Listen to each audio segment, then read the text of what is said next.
Hola, muy buenos días, bendiciones para todos mis amados. En esta oportunidad les saluda su hermana Belkis Coriano, psicóloga de la Fundación Croft. En esta oportunidad vengo con el último tema de esta temporada del Diplomado en Consejería Familiar y se trata del tema de la entrevista y el rapport. Como vieron en su día, es un tema muy sencillo, bien fácil de leer, de digerir, su comprensión. Espero que les haya gustado el material y que los tópicos que vamos a tocar ahora terminen de completar toda la información que ustedes requieren para llevar a cabo una entrevista efectiva. Amén. Bueno, decimos entonces que la entrevista es una técnica de evaluación muy utilizada para recabar aspectos fundamentales requeridos para evaluar a alguien y para conocer también qué está manteniendo determinada conducta o comportamiento en los individuos.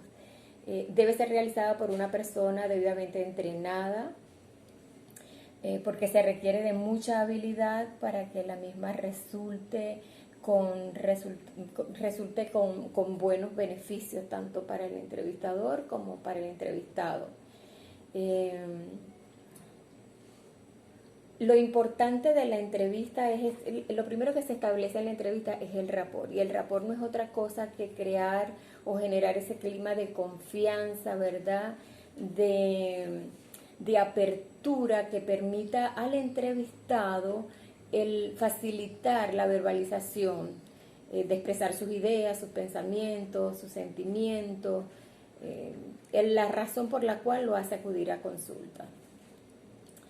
El entrevistado debe empezar por un tema muy sencillo de interés de la persona que viene, como por ejemplo quién lo refirió, cómo llegó al lugar, si le fue fácil, qué tipo de vehículo utilizó.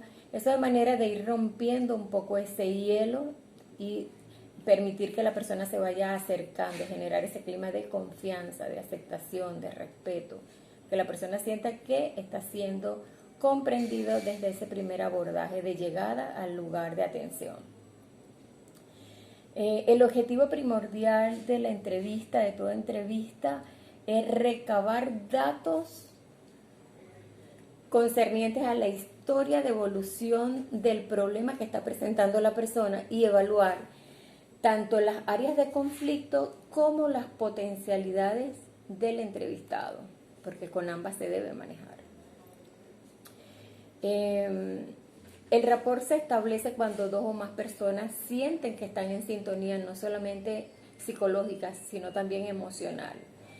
Y como les dije antes, se relaciona con apertura, con confianza, con identificación, entre otras cosas. Y se define el rapport, ¿verdad?, como una relación óptima entre el consejero y el entrevistado. Y hablamos de una relación óptima cuando el entrevistado se siente en total sintonía, es decir, se siente a gusto con el terapeuta porque le brinda confianza, y eso es bien importante, generar en el paciente confianza, porque eso va a permitir que la persona vaya fluyendo en sus emociones, en el problema que lo está quejando. A veces nos preguntamos nosotros por qué es importante establecer ese rapport. Bueno, es muy importante porque número uno, eso va a motivar al paciente a seguir asistiendo a las próximas consultas. Otra razón es porque le ayuda o le da una sensación de que está siendo comprendido en su problemática. También le genera confianza, no se va a sentir evaluado ni juzgado, y estimula en el paciente el fluir tanto de emociones como de sentimientos, que a veces para ellos es tan importante porque piensan que no están siendo atendidos como ellos esperan. Dentro de la entrevista nosotros debemos generar en ello el compromiso, que entiendan que pueden estar llegando al lugar apropiado, con la persona apropiada, profesional, comprometida, pero que si ellos no hacen la parte que les corresponda, no se van a ver los resultados que se esperan del trabajo. Entonces se debe crear, se debe generar ese compromiso, por lo tanto se debe establecer como un contrato, en mi caso yo le digo como un contrato psicológico, que es el que va a marcar el criterio y las reglas de la relación que se está estableciendo entre consejero y aconsejado. Que ellos entiendan que hay una asignación que deben comprometerse a cumplir para poderse ver los resultados esperados. Otra de las, así como hablamos del enganche, también hablamos, de la empatía, también se requiere del enganche. Y el enganche también es conocido como una alianza terapéutica y es el poder de incluir que tiene el terapeuta para pedirle a la persona que asiste a solicitar la ayuda esfuerzos, cumplimientos de las instrucciones que está recibiendo, de los objetivos que se han fijado para el plan de trabajo con él. Eso es bien importante porque solo de esa manera vamos a ver nosotros los cambios. Si no, no vamos a poder avanzar. Y es importante que ellos, desde el primer inicio de la entrevista, nosotros fijamos, ¿verdad? Bueno, ya ustedes vieron todos los pasos que tiene la entrevista, la estructura, cómo se debe recaudar la información, empezando por los datos, el saludo, o sea, todos los pasos que se deben seguir, ahí están muy bien claros en la guía, no tienen ninguna dificultad en aplicarlo. Entonces, se les debe pedir a ellos que para la próxima consulta ya ellos deben venir con su tarea asignada. Si no se tiene esa tarea asignada, no vale la pena presentarse, porque nosotros trabajamos en base a los avances que hagan los pacientes para, pues recuerden que es un plan de trabajo y es un proceso, cada proceso tiene sus pasos, cada paso lleva unas metas. Si eso no se cumple, no vamos a poder ver nosotros los resultados esperados. Otra de las cosas que nosotros también vemos en la entrevista es cómo se presenta el paciente, cómo es su vestimenta, cómo es su lenguaje, cuál es la postura que está presentando, el interés y la motivación, también es importante evaluar todo eso. Entonces nosotros tenemos que estar muy atentos a lo que el paciente dice y hace, porque muchas veces vemos que hay incongruencia entre lo que se dice y lo que se siente. Y eso tenemos nosotros que chequearlo muy bien, porque como lo vieron en la clase pasada con la doctora Signia, es clave para el diagnóstico. Entonces, ver la ubicación en tiempo, espacio y persona del paciente, su ejecución, los tiempos verbales, cómo los maneja, eso nos va a ir guiando a nosotros en la estructura de la entrevista. Entonces debemos estar bien atentos nosotros, desarrollar esa escucha activa. El entrevistador debe escuchar al paciente, no podemos interrumpirlo, no podemos nosotros hacerle sugerencias de cosas que pudiera estar presentando según nuestro entendimiento, no. Darle tiempo a sus respuestas, a que sea él mismo desde su sentir que exprese lo que siente y lo que piensa. Entonces no debemos nosotros sugerirle ningún tipo de respuesta.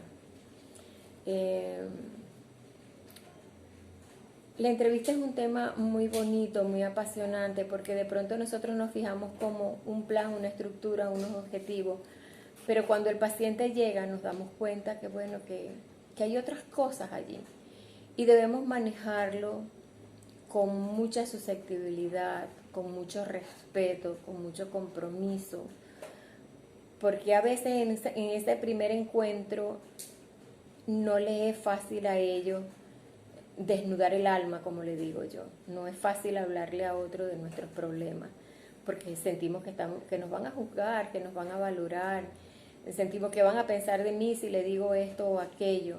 Entonces debemos generar eso, que nosotros pues no somos quien para juzgar a nadie, que ese es plan de Dios. Dios es el que nos juzga a nosotros, pero también el que nos perdona toda falta.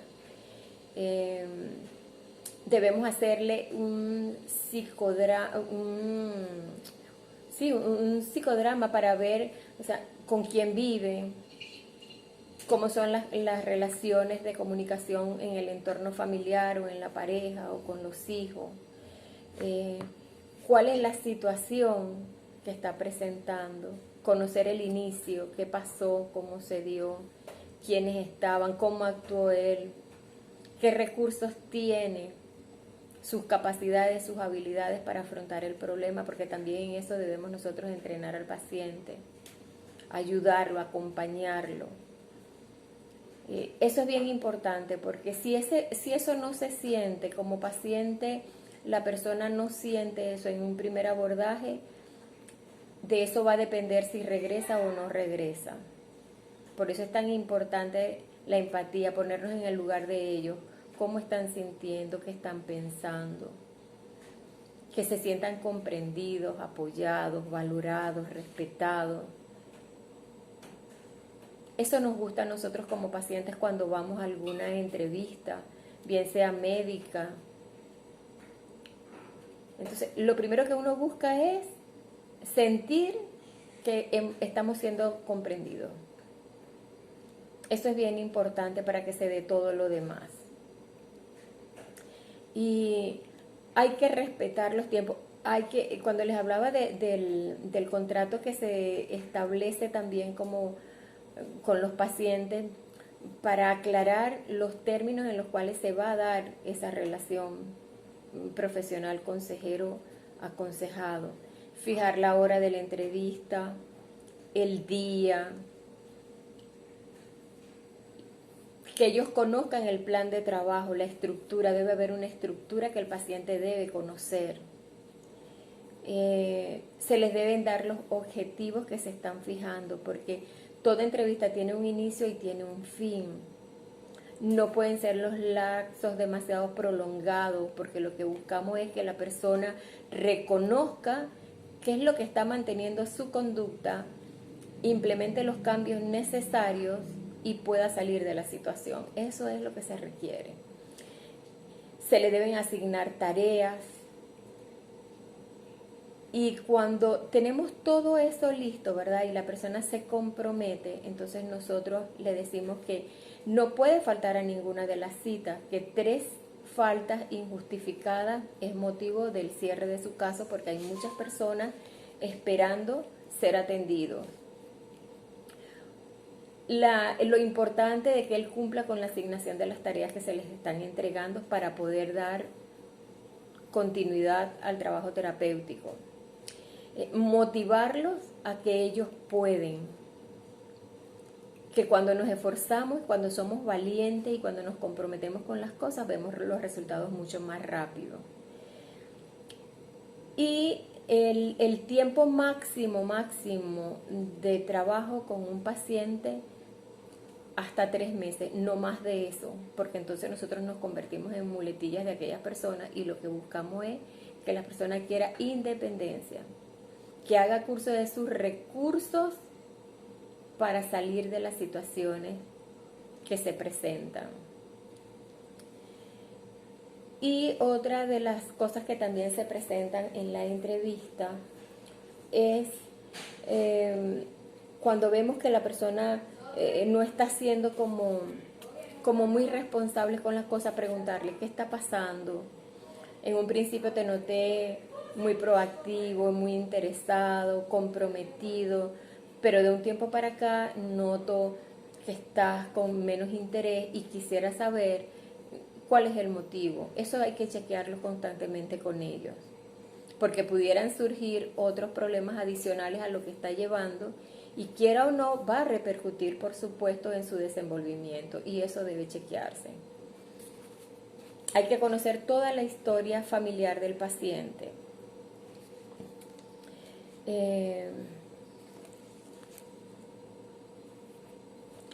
Vieron en la guía que la entrevista tiene una estructura, eso les va a guiar a cómo debe ser, o sea, la recepción, el saludo, el tiempo que se requiere para cada uno de ellos, cómo va a establecer esa empatía, ese rapport que ya se los he dicho antes, para recaudar esos datos básicos para levantar el plan de trabajo terapéutico.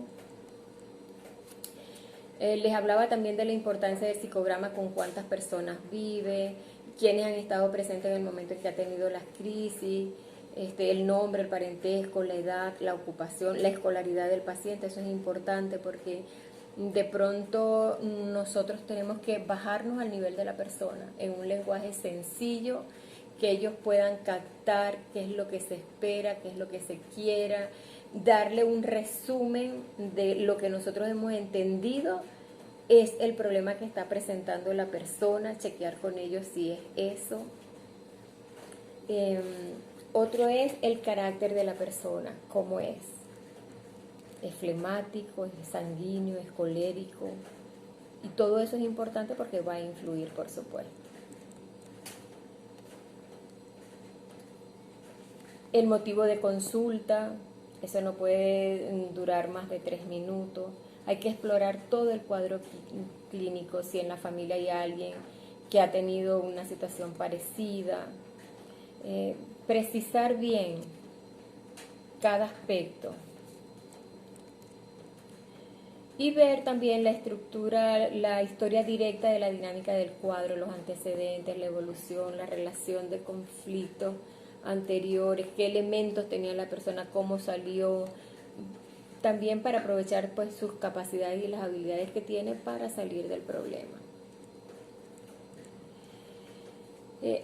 Si el paciente se presenta y mientras está dándose el desarrollo de la entrevista llora, hay que darle lugar para que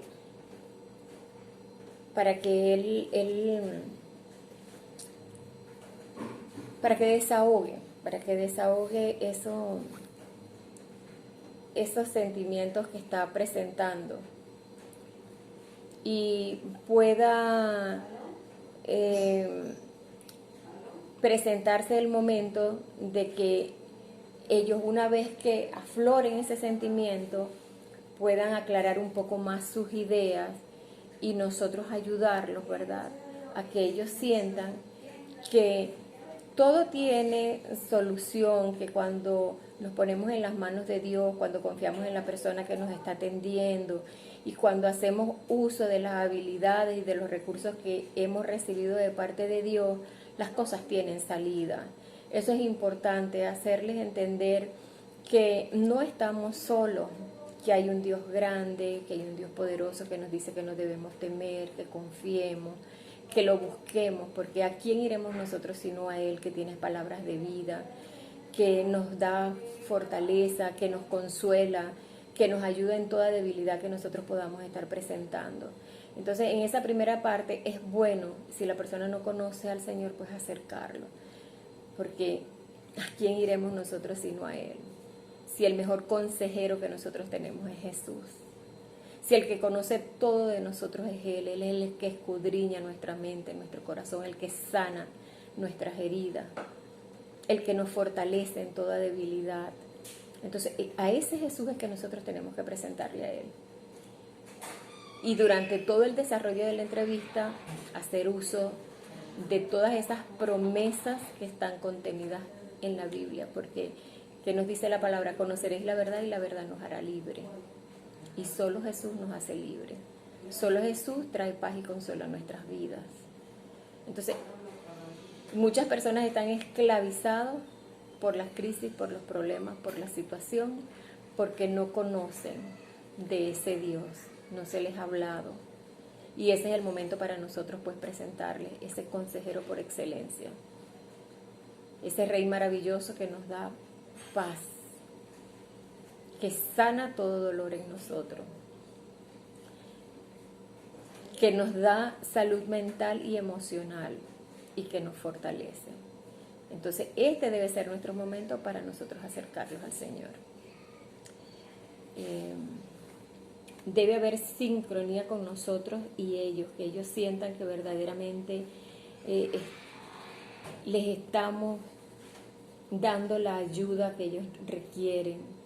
Escucharlos es muy importante. A veces la persona lo que necesita es eso, ser escuchado, porque en casa, bueno, no tiene pareja, los hijos se fueron al exterior por la situación que estamos presentando, porque no tienen las habilidades sociales para acercarse a los vecinos, a veces también por pena, porque piensan, yo solamente no tengo problemas, los problemas los tienen todos, y cargarlos yo también con los míos, ¿será que me van a entender? ¿O será que van a decir que yo estoy loco, que el problema de ellos es mayor que el mío? Todas esas cosas, entonces tenemos que ponernos en el lugar de la persona, irlo acompasando. Si la persona, por ejemplo, tiene una respiración muy fuerte, nosotros respirar más despacio, de manera de servirles a ellos de modelo. Si están muy acelerados, nosotros bajar un poco el tono de voz también, y eso los va a ir ayudando a ellos también a tener un poco de dominio y control de sus emociones. Entonces, ese primer paso de la entrevista es básico para que la persona vuelva, para que la persona se exprese libremente, para que la persona vaya generando confianza y se acerque más a su consejero. Y debemos darle el número de teléfono por si acaso entre semana, cuando tengan fijado la próxima cita, ellos no puedan acudir, tengan cómo pasar un mensaje o cómo llamar para decir que por las razones que sean no van a poder llegar al día acordado, y fijar un nuevo día para la entrevista.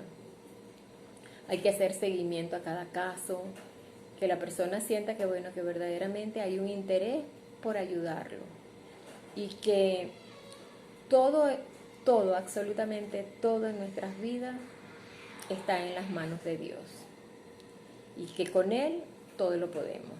Entonces eso es bien importante.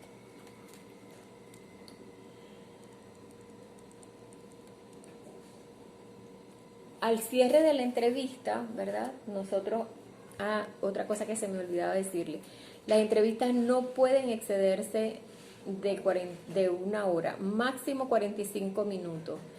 Y durante ese tiempo nosotros, bueno, vamos tomando los datos de la persona, y una vez que ya vemos que se acerca el término del cierre, hacemos un resumen breve de lo que captamos nosotros del problema que está presentando la persona.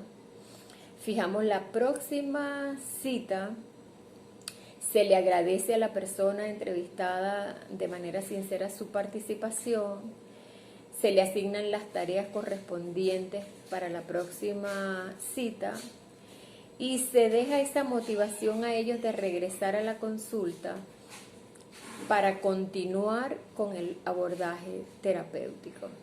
Eso es bien importante. Algunas personas, bueno, se extienden mucho, y nosotros debemos tener la habilidad, con mucha susceptibilidad, de ir cerrando. Incluso nos podemos ir levantando, estirando la mano, como dando un saludo, para que la persona vaya entendiendo que el tiempo se ha terminado. Así no haya otra persona esperando, debemos nosotros de una vez disciplinarlo en ese tiempo, que ellos respeten y se adapten a ese tiempo que se le ha dado para ellos expresar sus ideas, sus pensamientos o sus motivos de consulta.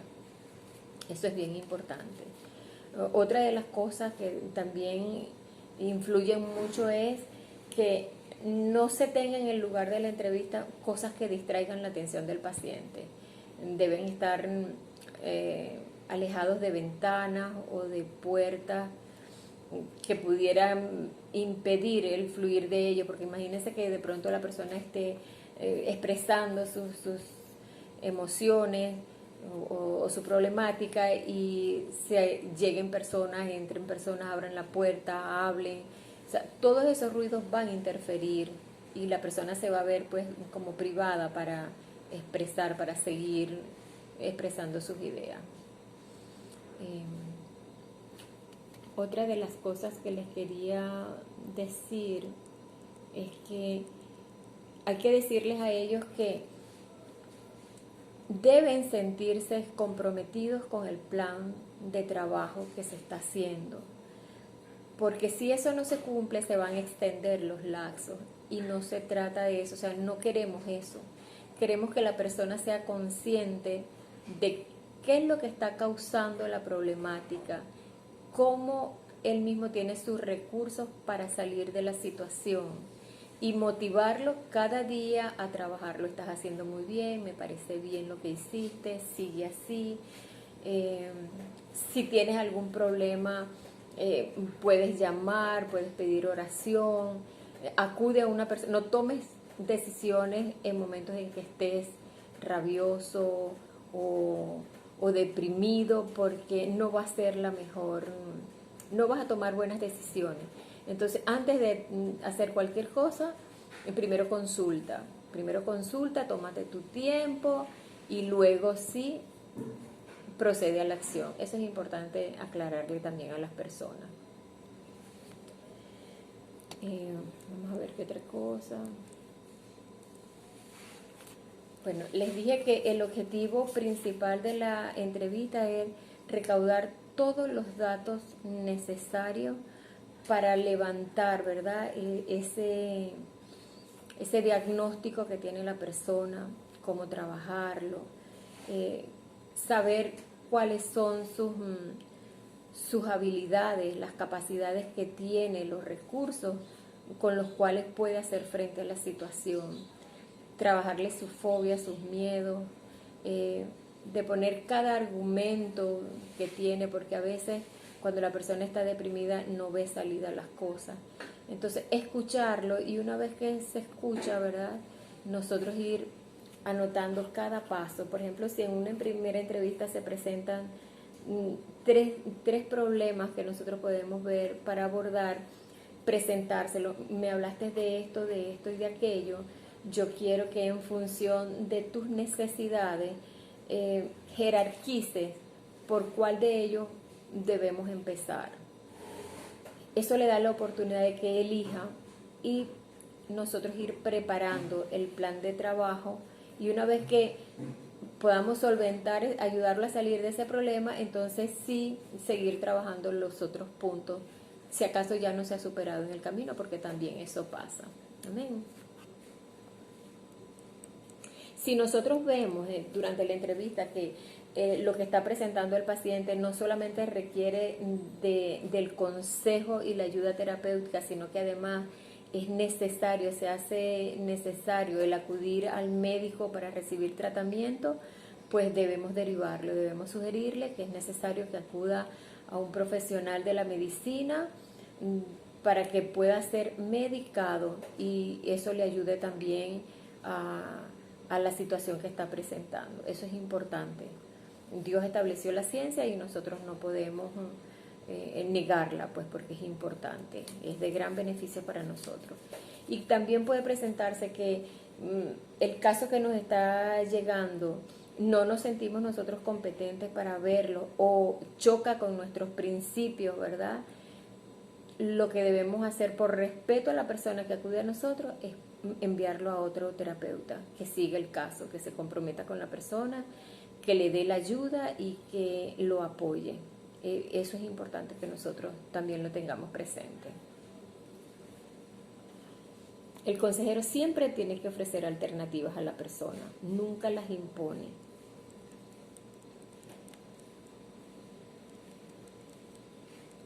Es tan importante la flexibilidad y la calidez que como terapeuta nosotros le brindemos a las personas. Nosotros quisiéramos que todos, absolutamente todos nuestros aconsejados conocieran del Señor, pero hay gente que, bueno, viene muy herida, que no quiere saber nada de Dios, y eso también nosotros tenemos que manejarlo al principio con mucha sabiduría, con mucha prudencia, pidiéndole siempre la guía del Espíritu Santo para esperar el momento adecuado, pedirle que toque el corazón de esa persona, que sane la herida que tenga, y más adelante sí nosotros ver qué fue lo que lo pudo haber separado del amor de Dios, y decirle que, bueno, que en la vida vamos a recibir muchas decepciones de las personas, pero eso no quiere decir que aun cuando esas decepciones vengan de hombres y mujeres de Dios, que Dios sea así, porque Dios es amor, Dios ama incondicionalmente, Dios no nos exige nada, simplemente que nos ama. Y muchas veces hemos visto nosotras personas que vienen lastimadas de congregaciones, que no quieren al principio escuchar nada de Dios, pero cuando le hablamos y cuando a la final de la entrevista, pues siempre es bueno pedirle al Espíritu Santo de Dios que se revele a esa persona, que le muestre qué es lo que está sucediendo en su vida, que potencie sus habilidades, que renueve su mente. Por supuesto que el Espíritu Santo hace su parte. Y nosotros en cada caso, cada vez que vayamos a atender a una persona, pues debemos entrar en oración, debemos presentar a esa persona, a esa familia a Dios y pedirle que sea Él dirigiéndonos a nosotros en todo, que nos muestre qué es lo que hay en el corazón de esa persona, qué hay en la mente de esa persona y que nos ayude a ser efectivos, a dar un buen trabajo y que en todo sea glorificado su nombre, porque todo lo que hacemos, lo hacemos para Él. Y de eso se trata, de que la persona que venga a nosotros pues conozca que todos los problemas tienen solución en Cristo, que Él tiene control de todas las cosas y que Él es un Dios bueno, poderoso, misericordioso y que siempre está atento a nuestro llamado.